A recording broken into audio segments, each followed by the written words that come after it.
because most of small business owners use WordPress or use someone who develops on WordPress.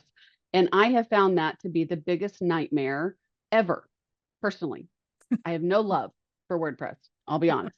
Um, and so a lot of people that come to me because they want off of WordPress and they're tired of their website going down or being hacked or not being able to do anything themselves because it's too complex. Welcome to the Business Ownership Podcast, brought to you by Awareness Strategies, helping you navigate the waters between entrepreneurship and ownership. Hey there, peeps. This is Michelle Nedelec, and I'm super glad that you're here today because I'm here with my most amazing guest, Lori. Lori, thank you so much for being here with us today. Absolutely. I'm so happy to be here. So give everybody the highlight of who you are and what you do for business. Okay. Well, I am Lori Osborne, and I am the founder and chief solution architect for BizBolster Web Solutions. So that probably tells you I do web. I do websites and SEO tools so that people can be found online. And I love to say that I am the queen of fresh websites, meaning I build fast, reliable, easy to manage, SEO ready, and human connecting websites. Wow. So let's back up the bus a little bit. How did you get into websites as your thing? Oh, there's a story for that. So I was in technology for years. I've done everything but code, which sounds funny as a web developer, but I don't like code. And I was a project manager for a small company, and I was managing the website development. And I found out I had a brain tumor, and the meningioma. It's benign. It's still there. It's part of my pituitary, but it basically completely stopped me in my tracks. My eyes started drooping. I went through a couple of surgeries just to get it off my eye. Two surgeries because the first one they nicked the carotid where the tumor's part of my carotid, causing my left eye to go blind. And then the second one to actually do what they went in to do. So basically, I just decided I could not go back to the corporate world. I could not go back to high stress technology. And I spent about a year just looking at my gifts, what I'm good at, what I enjoy. And I started building a website on Squarespace, Health Nut Like Grandma, to talk about my health issues. And my mom had recently passed from cancer and her mother had passed from cancer. So I just was kind of driven to build this website. And when I did it, I went, oh, this is what I'm supposed to do. And did that 8 years ago. And I just fell in love with it. And I get to be creative and use my analytical skills. It's like the perfect combination. I wish I had always been doing it, but that's okay. Nice. I love it. Well, and it is totally fun to do sometimes. Right. You're going, yeah. And then other times it's like, okay, why did I go into this? What was I thinking? So let's kind of start off with kind of what do people typically do wrong, or what's their kind of, how are they coming at things wrong when you're working with them? So before they come to you, what's going on in the mind of a typical entrepreneur or whatever, somebody who's planning on building a website? I get a combination of a couple of things. So the reason I came up with the acronym FRESH is I felt like it kind of represented everything that I deal with that people complain about around their websites, and primarily and specific to WordPress, because most of small business owners use WordPress or use someone who develops on WordPress. And I have found that to be the biggest nightmare ever. Personally, I have no love for WordPress. I'll be honest. And so a lot of people that come to me because they want off of WordPress and they're tired of their website going down or being hacked or not being able to do anything themselves because it's too complex. Those kinds of things. And that's really what I tell people I do. I mean, I really want to build websites that people can support themselves if they want to. The other thing is people just trying to DIY it on any platform and having just no idea what to do. Um, Ironically, when I started this business, I said I didn't want to know anything about marketing. I just wanted to build websites. Yeah. Sorry, I just had to laugh. It is worthy of laughing. I mean, I laugh at myself all the time going, what were you Thinking. thinking? I don't want anything to do with salamanders. I just want to surround myself with salamanders. Exactly. Yeah. I mean, I don't know what I thought websites were for if they weren't for marketing. Hello. So, and that's what I find though, is a lot of people that DIY don't understand that this is a marketing tool. They don't understand branding because you've got to start with the brand. You've got to know who your audience is, have a logo, have your colors, have, the visual brand, but also the brand of who you are that you want represented. And so I get a lot of that, just kind of this disjointed all over the place. And then, and please nobody take offense to this, some people just aren't good at it. And it's just ugly. My very I first know you website, like it and it has a lot of meaning for you. And I well, don't and you think it would not believe how necessarily. many people I get that hate their website that someone else built. And Right. that honestly breaks my heart. Like that, just you paid for something and you don't like it. You Yeah. felt trapped. You felt like you didn't have options. That makes me ill, honestly.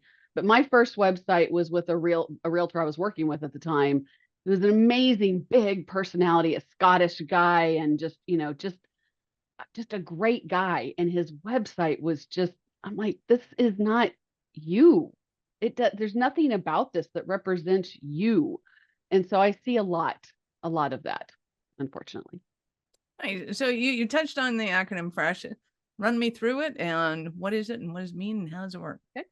So fast, a lot of I especially see this on WordPress sites, but a lot of sites are slow and it affects your SEO and it affects your attention span. If you don't have really good hosting with WordPress, your site's likely to be slow. Reliable. Uh, I quit supporting WordPress sites because I was tired of them going down. My sites never go down. Uh, Reliable is key. It's not going to do any good if it's down all the time. Um, Easy to manage.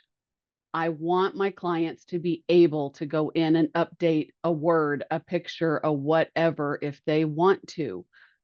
We don't have plugins. We don't have updates. It's all self-contained. So easy. If I had an easy button, I'd hold it up right now, but I don't have one. I need to get one. SEO ready, meaning I do all the work on the back end to make sure that it meets Google's requirements. And I say Google because that's the primary search engine out there, but that it's set up. Now, it's not going to necessarily show up on the first page just because I did that, but it's ready. It's optimized. There's nothing that needs to be done to follow the rules. Well, and a And lot I of people should, don't realize that if it's not technically SEO appropriate, it just won't show up for anybody at all. Like they just go, no, no, sorry. So there's a huge difference between being number one on Google and having a website that people can actually find. Just because you can type those letters in and find it doesn't mean that anybody else on the planet has access to it. So amen. And let's that's get that why I straight. started learning SEO because I was building these websites and people are like, I love my website, but nobody finds it. Mm-hmm. What am I supposed to do? And there's 200 million websites more out More. there. So it's, you've got to do those steps. And really, I haven't figured out how to add this to my acronym, but accessibility is becoming very important as well. And For accessibility, Ash. yeah, yes, right. That could, yeah, preach, I don't know.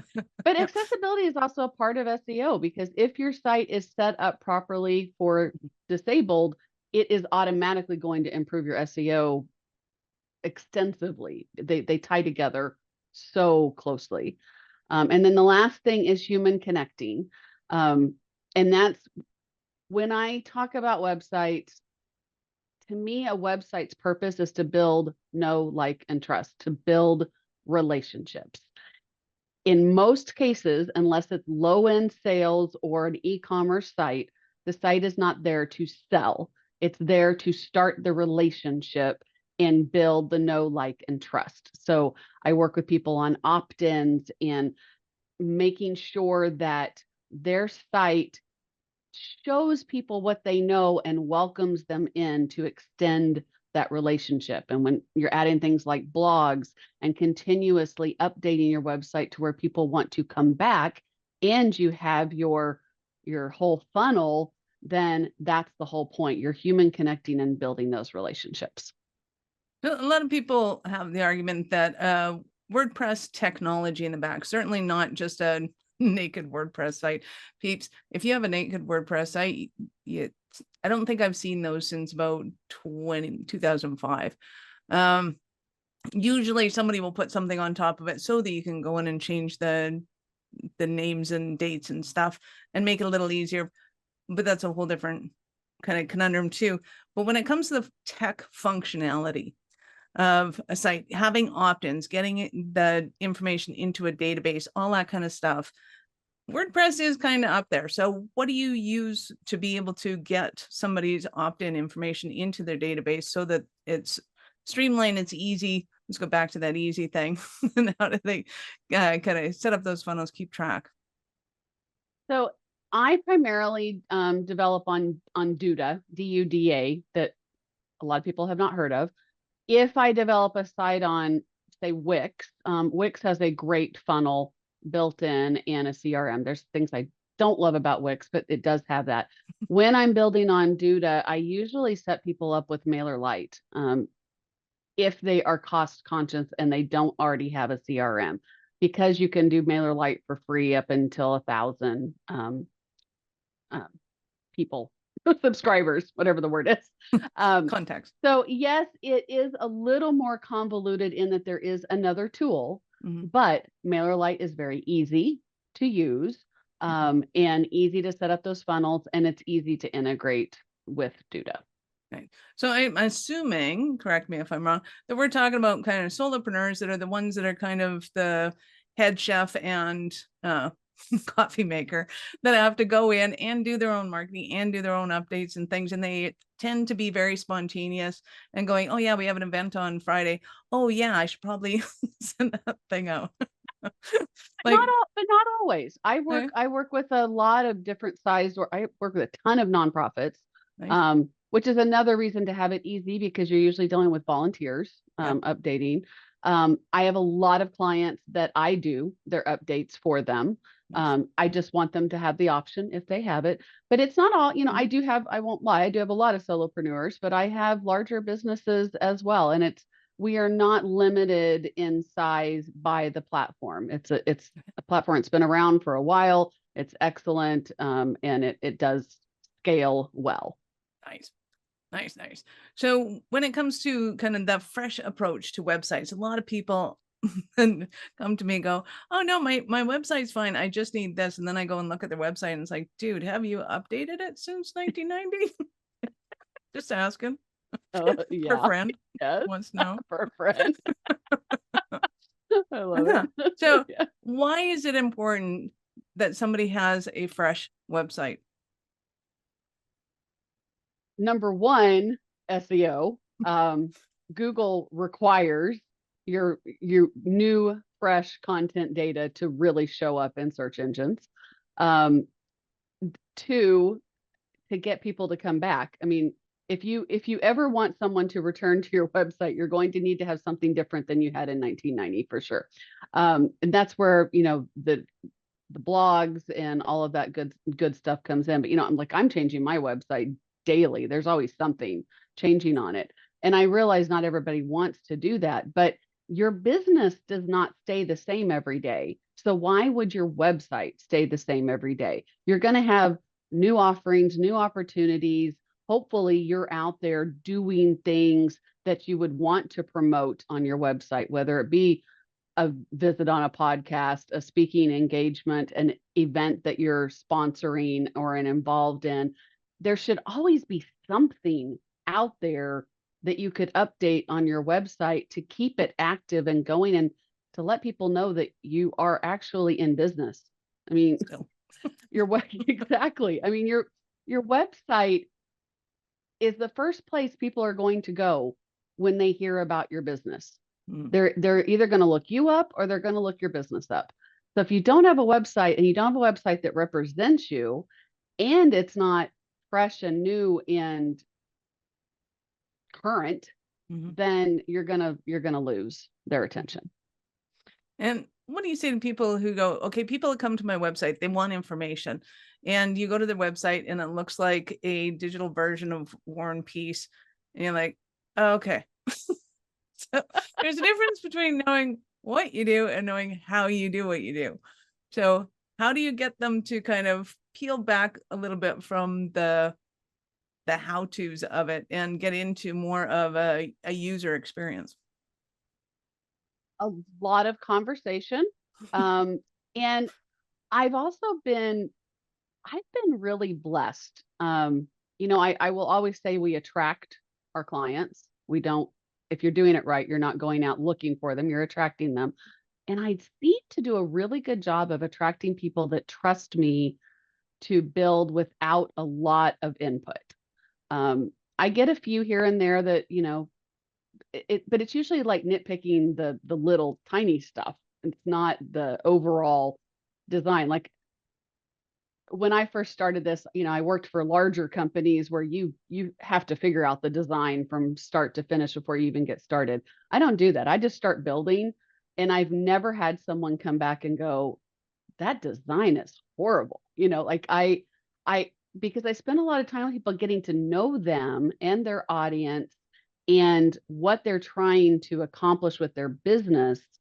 And then a lot of times they trust me to figure that out for them versus me telling them you've done this all wrong. Nice. I do want to point out that you've done everything all wrong, peeps. It's just some of you have, and you need to go talk to Lori because she'll be much more diplomatic about it than I would. Just saying. I love it, Michelle. You want diplomacy? Go to Lori. You want me to give you the blood's honest truth of what I think of your website? Well, ask. Don't ask if you don't want the answer. Oh, no barking. We were joking when we said dogs are welcome. Dogs are always welcome. Love puppies. Can we see the puppy? Are they liftable? No, she's okay. Definitely not. She's liftable. a 60-pound pit bull. And the other one that is liftable is very quiet right now. Okay. Well, and we will let the resting puppies lie. Awesome. So when it comes to working with somebody, give me kind of the lay of the land. What does it look like? What process do you usually go through to kind of figure out, whether or not you guys are a match? And if so, how do you move on? So I always start with a discovery call. And I always say it's 30 minutes, and it rarely is. Because it's the first step of the relationship building. I mean, like with any business, I also want us to build know, like, and trust. So it's really just a discovery call and around what I do, how I do it, and them and their business. And I would love to say I have this great process and I have them fill out all this stuff, but I don't. It's all gut. I've always had a really good sense of people, and again, I trust that I'm attracting the right people. I've had very few situations where we got into it and there's regret. And the couple of times it's happened, it's ended quickly and painlessly, which is always nice. Band-Aid off. Yeah. Are you running a business over 7 figures but still struggling with technology headaches? Pay attention, you do not want to miss this offer. This podcast episode is brought to you by Awareness Strategies, who is offering a custom-built digital adoption roadmap for anyone running a business over 7 figures who's wanting to grow their business in the next 5 years. And it's not just a roadmap, they offer full implementation as well if that scares the out of you. Check out awarenessstrategies.com/roadmap for more details today. The link's in the show's notes. Don't regret not doing this. Do it now. That's awarenessstrategies.com/roadmap. So I am super excited to hear about a Cinderella story of one of your clients. So I've been thinking about it a little bit, and the story that I love to tell the most because it's meant the most to me is I was approached about 3 years ago by I actually had a call from the Florida Department of Health. And I'm like, Eh? why are they calling my business? This must be like, she must be have a business on the side or something. And so, we get on the phone and she's like, I am representing, they got money from the CDC and Health and Human Services for opioid addiction. And they wanted to build a website around the stigma around the addiction and to build tools and help for local addicts. And I had recently found out that I have a half brother that is on the streets as a drug addict. So it really hit home.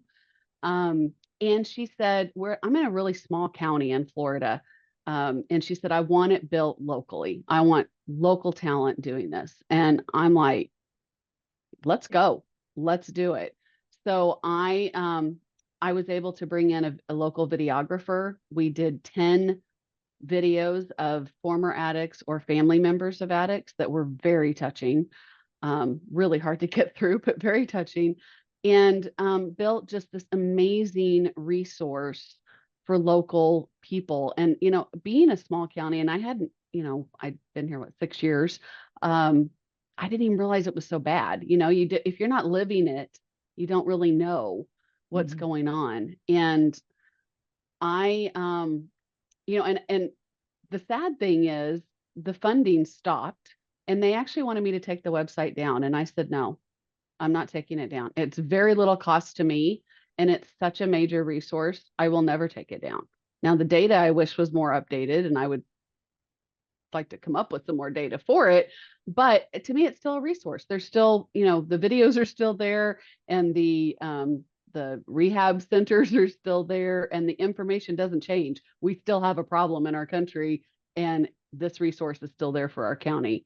And it is Nassau County, Florida Drug Prevention.org if anyone's interested in taking a look. But that Nice. That really meant the most to me and what I've done. I feel like I gave back the most in that situation. Oh, that is awesome. And it speaks volumes as to how you put your heart and soul into everything you do. I love it. So I know our listeners are going to want more from you. How did they start that journey with you? Go out to my website, bizbolster.com. And if you want to start with a freebie, I do have that as well. I have a guide for how to shine online and it's tips for websites and SEO. And on that page as well is an 1.5-hour video specific to websites and an 1.5-hour video specific to SEO with slides. So if you want to take a look at that, I know that we're going to have the link. It's bizbolster.com VIP gift for you, but please share the link.